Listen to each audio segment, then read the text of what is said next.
Yeah, just a great win for our team. I mean, fought like crazy, got out to a big lead, big crowd here, wind blowing out a little bit. So you knew that no lead could be safe. They've got an outstanding offense, Ole Miss. And, we fought them. They fought back. They tied it up, obviously. And, there was no quitting the dugout. We were just looking for a little spark, a little something. And, the game's funny how it works. You get a guy like Brady Slavin's 0 for 5 for the game, left a lot of runners out there. You got the biggest hit of the game. That double into right center drove in 2 and gave us the lead again. And then we punched another hit when Franklin really had a nice at bat. Battled back from 0-2 count to 2-2, and then got a base hit to right field and gave us a 3-run lead. And I thought that run in the ninth was big. That 4-run cushion.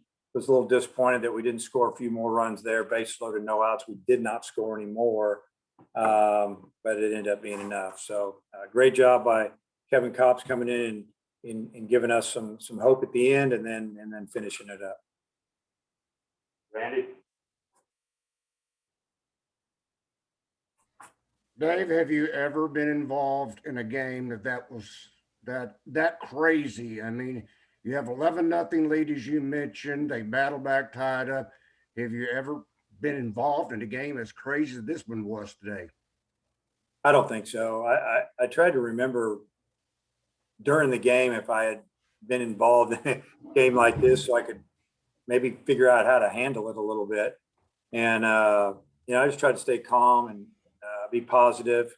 Our guys were fighting, but I don't remember being in one. Maybe one that I got a 7, 8, 9-run lead, and they come back and tie it because we don't score. But we scored a few more runs.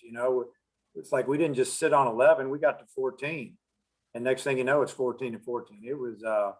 It was crazy. They walked us, and we mixed in a few hits, and no lead was safe today. And obviously our pitching really struggled. Behind in the count a lot, and when you have a big lead, you can't give free passes, and that's what we did. And obviously we got the big lead because they gave us free passes. Were you concerned, Dave, about bringing Kevin back in back-to-back days, and especially trying to go 3 innings today? Yeah, we just wanted to keep him under 50 pitches, and that's about what it ended up. I think he threw 47 pitches, and he actually got a little better as time went on. Hot day yesterday. He threw early. Obviously we didn't bring him back in the second game of the doubleheader, hoping to have him back today. He said he felt great. It's kind of like it came down to Broadway and Cops, their guy against ours. And fortunately for us, we got the lead. Matt. Hey, not just today, but even yesterday, your guys took Ole Miss's pitchers to a lot of 3-ball counts. What did you think of the approach that your batters had throughout the weekend? Well, I thought they did a tremendous job. Obviously, their pitching staff this year is striking out a lot of hitters, and I thought we did a good job keeping those down. But we also took our walks, and we looked for certain pitches early in the count, and really more location than anything. And if we didn't get it out there or wherever we were looking, they didn't swing. And we definitely got into some hitters counts. Kopps got runners on the corners with no outs in the ninth, and then he struck out, the 9-hole hitter in the top 2. What did you think of that sequence after he had given up those 2 base runners? Well, obviously, we just needed to get the first out. They had runners at first and third, nobody out, and you're thinking, wow, this is going to be tough. Because crazy things happen. Flare one in, somebody boots a ball or something, and the way the game had gone, like I said, you can't get comfortable at all. It didn't matter who was on the mound. And for him to get that first out, that was big. I think we caught our breath, and then he went back to work and got ahead of the hitters, and that's the key. Get ahead of them, and then you can start, cutting it and spinning it and doing whatever he wants to do out there, and that's what he did. How much of this weekend were your starters struggling, or was it just Ole Miss's offense was really hot? I'd say both. They're a good hitting team, obviously. I mean, they got a lot of hits on the weekend, as did we. But we were behind in the count a lot, and you can't face good offenses behind in the count. 1-0, 2-1, 3-1. They're going to get you, and they did. I have a few more, but I'll back out. Let somebody else ask.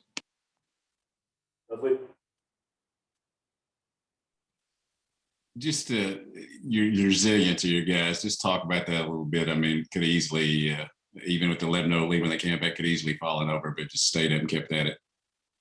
Yeah, we just kept fighting.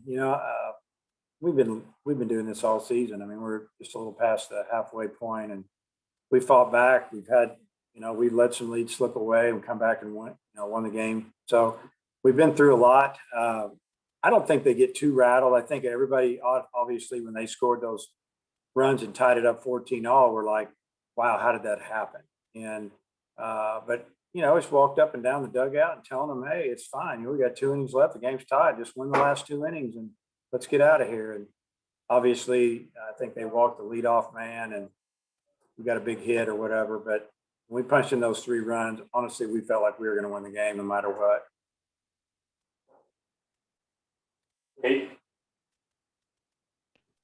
Yeah, as far as a guy like Slavens was, I think he was 0 for 5 when he got that hit. As far as the resiliency part of it.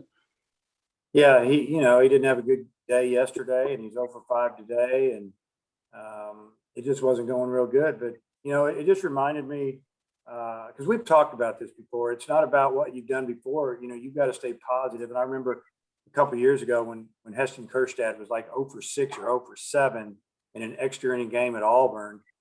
And his, I think in the 12th or 13th inning, his first hit was a home run that gave us the lead. We ended up winning that game. And it's kind of the same. It's kind of the same for Brady. I mean, he got a big shoot or one. I think there was, I don't know, maybe there was 2 outs at the time, double, and drove in 2 runs. And we don't win that game without that hit.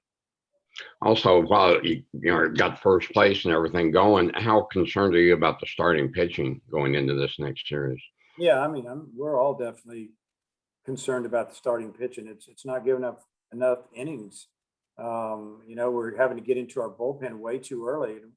We're going to wear them out, and so obviously the guys that you saw coming out of the pen a lot the last 2 days, they won't throw all week until Friday or Saturday, and we've got to have some starters give us some time. Thank you. Dave, always tough to win a series down there. How's it feel going home now with not only a series win, but it puts you on top of the West? That's a good feeling. Gosh, you don't want to play 4-hour and 25-minute game and have to take it and lose and come all the way home on a bus, and going to make that trip a lot better. But, tomorrow when we wake up, we're just going to probably think about this a little bit and how we hung in there, and we found a way to win 2 out of 3 down here. It just, I mean, we played Mississippi State, Ole Miss, Alabama, and we played a lot of games in our division, and we've done pretty well. Yeah, and I'm not sure if we're going to get you tomorrow. So just who you might pitch against UAPB and your thoughts on the series. I think probably Bolden and Ramage, probably in that order. Those 2 guys will probably get the start, and we'll see how it goes from there. I think Ramage threw yesterday. Bolden didn't throw at all this weekend, so I'm thinking he'll probably go game 1 on Tuesday. Thanks, Dave. Okay. Hodge. Yeah, Dave, Sundays can get kind of crazy sometimes, but have you ever experienced a game quite like this where you get such a big lead, blow it, and then end up winning it? No, I don't think so. I mentioned it earlier. I try to think back during the game of a game like this, how I handled it or what happened, and I really couldn't come up with one, honestly. Probably been a long time if it has, but yeah, it was a roller coaster to say the least, and